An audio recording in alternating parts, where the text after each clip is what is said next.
dibaharui selalu. Jadikanku alat dalam rumahmu, inilah hidupku di tanganmu. Berkeras turut kehendakmu, pakailah sesuai rencanamu.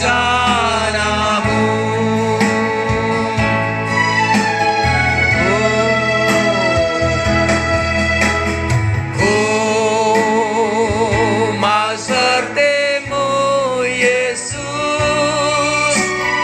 disempurnakan selalu dalam segenap jalanku, memuliakan namamu.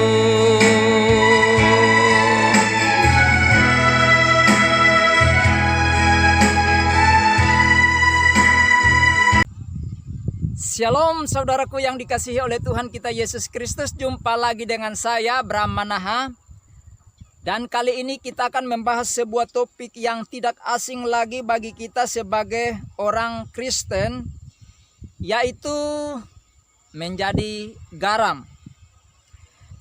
Untuk membahas ini lebih jauh, mari kita dasarkan dengan kebenaran firman Tuhan yang terambil dari Kitab Injil Markus pasalnya yang ke-9 ayat 49 dan ayat yang ke-50 yang bunyinya, karena setiap orang akan digarami dengan api. Garam memang baik, tetapi jika garam menjadi hambar, dengan apakah kamu mengasingkannya? Hendaklah kamu selalu mempunyai garam dalam dirimu dan selalu hidup berdamai yang seorang dengan yang lain. Saudaraku yang dikasihi Tuhan, berdasarkan kebenaran firman Tuhan ini, untuk menjadi garam tidak mudah. Kita bukan garam, tetapi Yesus katakan bahwa kita harus menjadi garam. Mungkin bagi kita sebagian orang, bahkan kita umumnya sudah kenal apa yang namanya garam. Tetapi mungkin sebagian besar dari kita tidak mengerti atau tidak mengetahui fungsi garam itu sendiri. Nah saudaraku, oleh karena itu dalam kesempatan ini kita akan membahas mengapa Tuhan Yesus katakan bahwa kita harus menjadi garam. Sebagaimana saya katakan tadi bahwa kita bukan garam, tetapi kita dihimbau untuk menjadi garam. Nah, saudaraku yang dikasihi Tuhan, garam itu yang kita ketahui umumnya itu punya dua fungsi utama. Ya, ada dua fungsi utama. Yang pertama adalah garam sebagai pengawet makanan dan mencegah kebusukan. Saudara, jadi kalau Tuhan katakan bahwa kita menjadi garam, maka fungsi dari garam adalah mengawetkan bahan yang mudah rusak, misalnya seperti ikan dan daging. Maka garam ini fungsinya untuk mengawetkan, maka dia harus digarami. Dia harus dilaburi dengan garam. Dia harus direndam pakai garam agar bahan-bahan ini bisa awet dan tahan lama. Misalnya ikan atau daging. Ketika dikasih garam kemudian dijemur, akan jadi awet, tidak mudah untuk rusak. Begitu juga dia mencegah kebusukan. Jadi ketika bahan-bahan ini diberikan garam, maka garam ini fungsinya untuk mencegah kebusukan yang bisa terjadi pada bahan-bahan itu. Jadi ketika Tuhan Yesus katakan kita menjadi garam, maka kita harus berfungsi untuk mencegah kebusukan, di mana dosa adalah suatu hal yang membusukkan, membuat manusia menjadi najis, menjadi jijik di hadapan Tuhan. Maka kehadiran kita sebagai orang Kristen pengikut Yesus, kita harus mampu mencegah kebusukan ini. Dan juga membuat kehidupan yang tadinya bagus, kehidupan yang penuh kedamaian, penuh sukacita, penuh kerukunan, ini mestinya awet. Jangan sampai kita menjadi garam yang tidak berfungsi, hambar. Jadi ketika ada orang Kristen hadir, kemudian justru mempengaruhi orang untuk melakukan dosa, berarti garam ini tidak berfungsi. Seperti garam yang hambar, yang walaupun ditaruh justru menambah bahan-bahan itu menjadi rusak. Kehadiran orang Kristen yang tidak berfungsi sebagaimana garam sebagaimana mestinya, maka justru dia membuat orang berdosa, membuat orang busuk di hadapan Tuhan. Dan kehadiran dia membuat tadinya ada terjadi kerukunan, terjadi kedamaian, terjadi keharmonisan, tiba-tiba jadi kacau. Orang berkelahi sana sini oleh karena kehadiran dia yang suka membuat onar, memprovokasi orang dan lain sebagainya. Berarti kita tidak menjadi garam yang berfungsi sebagaimana mestinya. Itu fungsi utama daripada garam. Jadi kehadiran kita sebagai pengikut Yesus seharusnya mencegah kebusukan, mencegah dosa, mencegah perilaku-perilaku yang tidak sesuai dengan firman Tuhan yang menyebabkan orang lain menjadi sakit hati berdosa. Dan kehadiran kita sebagai orang Kristen itu membuat situasi kondisi yang bagus, yang sudah ada penuh kasih, penuh kedamaian, itu mestinya bertahan lama, awet. Bahkan kalau bisa kita menambah tensi daripada kehidupan yang menyenangkan itu. Itu fungsi yang pertama. Yang kedua, fungsi yang utama daripada garam adalah memberikan penyedap rasa atau memberikan cita rasa kepada masakan yang disajikan. Kalau saudara makan di restoran mewah atau saudara ketika disajikan masakan yang bumbunya banyak sekali, bahkan mungkin membeli bumbu di mal-mal atau supermarket yang mahal sekali, lalu ditaruh sebanyak mungkin dalam masakan itu, dalam menu itu. Namun jika tidak diberikan garam, maka dipastikan bahwa saudara dan saya tidak punya selera sama sekali untuk mengkonsumsi masakan yang disajikan. Jadi perhatikan di sini bahwa betapa pentingnya kehadiran garam. Garam merupakan salah satu sentral utama dalam memasak atau dalam dunia kuliner. Jadi garam ini adalah satu-satunya yang bisa memberikan cita rasa yang membuat kita untuk mau mengkonsumsi masakan tersebut. Nah, oleh karena itu Tuhan ingin supaya kita menjadi garam, artinya kehadiran kita itu dapat membuat atau memberikan penyedap rasa atau memberikan cita rasa yang membuat orang ingin untuk menikmati apa yang seharusnya dinikmati. Orang ingin untuk ada situasi sukacita, damai sejahtera, ada keakraban, ada fellowship yang indah, ada keakraban satu dengan yang lain. Nah, kehadiran orang Kristen itu harus memberikan cita rasa itu. Bukan sebaliknya. Orang Kristen justru hadir, hal yang tadi menyenangkan menjadi orang muak. Orang tidak berselera lagi untuk ada di tengah-tengah komunitas itu. Sehingga orang tidak punya rasa ketertarikan untuk ada di areal di mana kita hadir. Nah, saudara, ini penting bagi kehidupan kita sebagai orang percaya.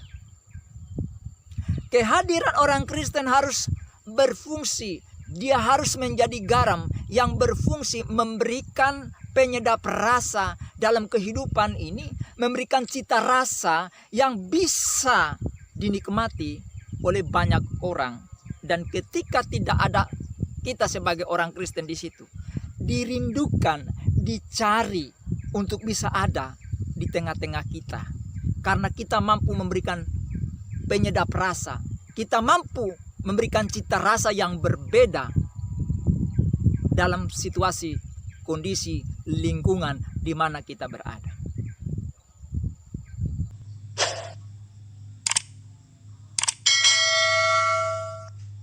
Selain daripada itu, saudaraku yang dikasihi oleh Tuhan, garam yang memberikan cita rasa tadi, saya melihat bahwa garam itu bukan hanya memberikan cita rasa, tetapi ketika kita mengkonsumsi garam itu, dia punya fungsi yang jauh lebih luas dan lebih dalam lagi daripada hanya sekedar menjadi bahan pengawet, mencegah kebusukan, kemudian memberikan penyedap rasa atau memberikan cita rasa. Tetapi dia punya fungsi yang jauh lebih daripada itu. Yang pertama, saudaraku, yaitu garam itu fungsinya untuk menjaga produksi hormon tiroid. Jadi hormon ini mempunyai peran yang sangat vital di dalam metabolisme tubuh. Ya. Ini fungsi garam dalam tubuh kita, saudara. Maka kita perlu mengkonsumsi garam itu untuk itu. Ya. Untuk menjaga produksi hormon tiroid ini yang ada di dalam tubuh kita. Nah, saudara, kalau kita berfungsi sebagai garam, kalau kita menjadi garam, maka kita mestinya memproduksi hormon-hormon tiroid rohani yang mana berperan dan merupakan hal yang sangat vital untuk menjaga vitalitas atau metabolisme daripada tubuh sehingga normal cara kerja organ-organ tubuh di dalam diri kita itu berfungsi dengan benar. Nah, kehadiran kita sebagai orang Kristen, saudaraku, seharusnya mampu untuk memproduksi sesuatu yang membuat semua elemen yang ada itu bisa berjalan dengan baik dan normal. Jangan sampai kehadiran kita di sebuah kelompok justru membuat kekacauan. Sehingga elemen yang tadinya berjalan dengan bagus jadi rusak karena kehadiran kita. Itu artinya kita tidak menjadi garam yang baik. Yang kedua adalah mencegah tekanan darah rendah. Memelihara keseimbangan cairan tubuh. Meredakan gejala sitis, fibrosis di dalam tubuh. Meredakan gejala, memelihara fungsi organ tubuh. Yang berikut adalah mencegah gangguan perkembangan otak. Kemudian meringankan bronkitis dan masalah pernapasan lainnya. Membuat rileks tubuh, mencegah hiponatremia atau kekurangan garam dalam cairan sel tubuh. Kemudian apa? Membersihkan mulut dari bakteri yang menyebabkan infeksi dan menjaga kesehatan pencernaan. Jadi perhatikan di sini, fungsi garam itu sangat banyak sekali. Ya. Nah, ini penting bagi kita, ya.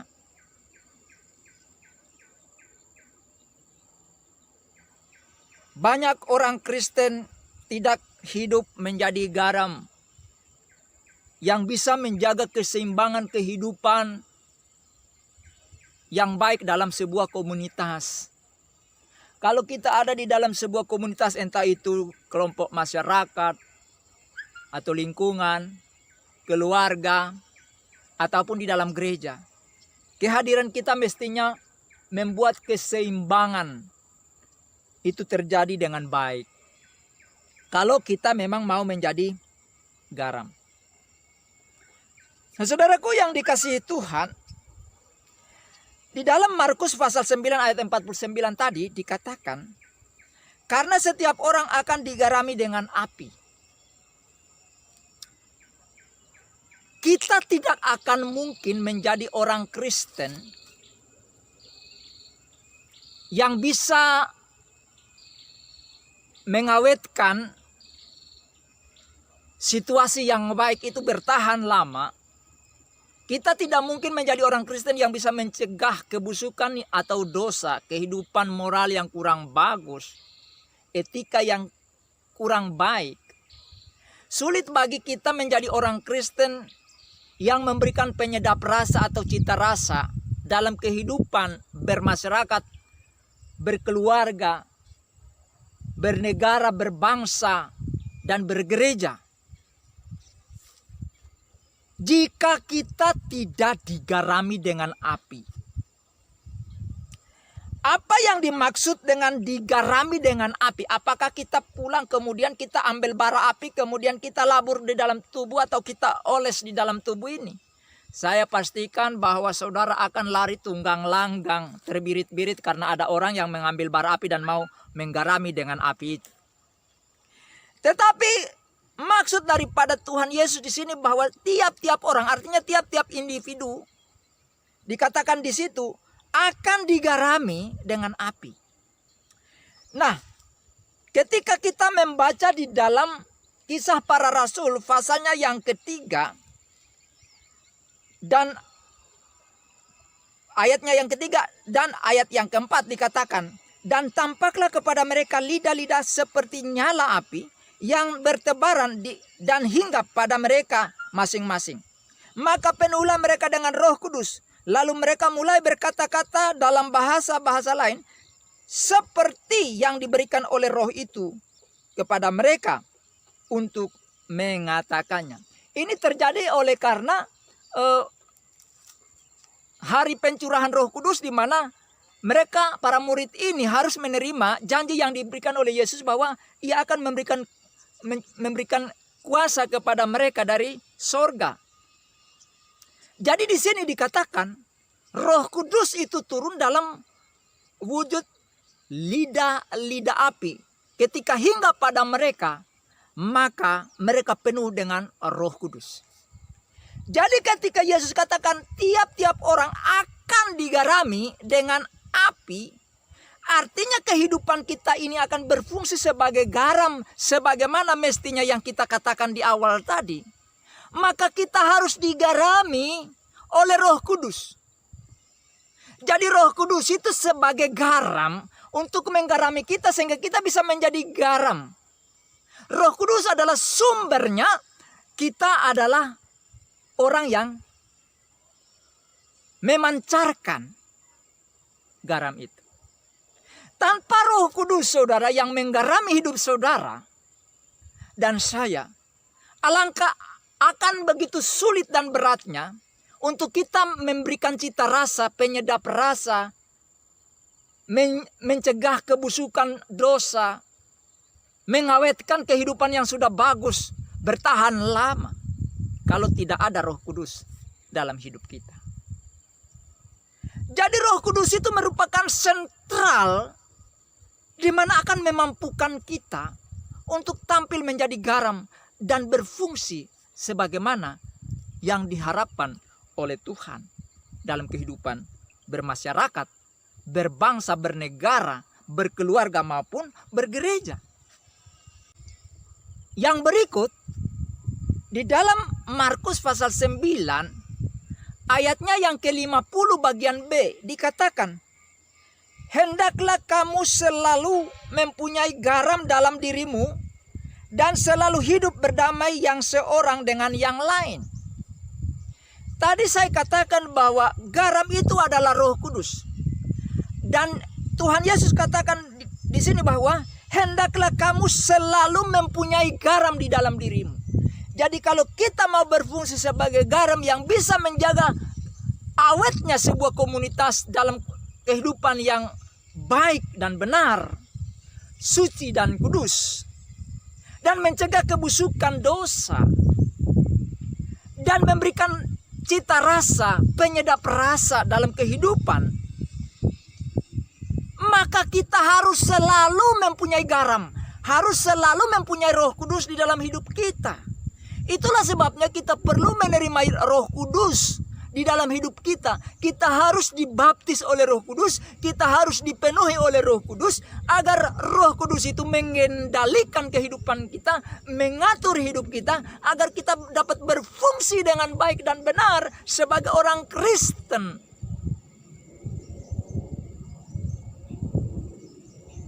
Itu penting sekali. Itulah sebabnya kenapa kita harus digarami dengan Roh Kudus. Karena Roh Kudus itu adalah Allah sendiri. Api Roh Kudus itu adalah Allah sendiri. Roh Kudus yang muncul dalam bentuk lidah-lidah api. Bahkan waktu Yahweh Elohim menampakkan diri kepada Musa dalam bentuk api yang membakar semak duri. Ketika bangsa Israel keluar dari Mesir menuju tanah Kanaan, mereka dituntun oleh tiang api yang menuntun langkah hidup mereka. Maka kita juga harus ada api itu di dalam diri kita.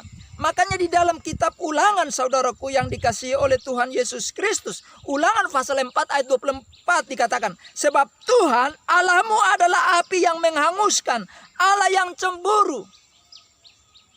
Jadi Allah kita adalah api yang menghanguskan. Dia akan menghanguskan hal-hal yang tidak benar yang ada dalam diri kita, sehingga kita dipenuhi oleh Roh Kudus. Roh Kudus mengendalikan kita sehingga kita mampu untuk menjadi garam yang baik, garam yang berfungsi sebagaimana mestinya yang diharapkan oleh Tuhan.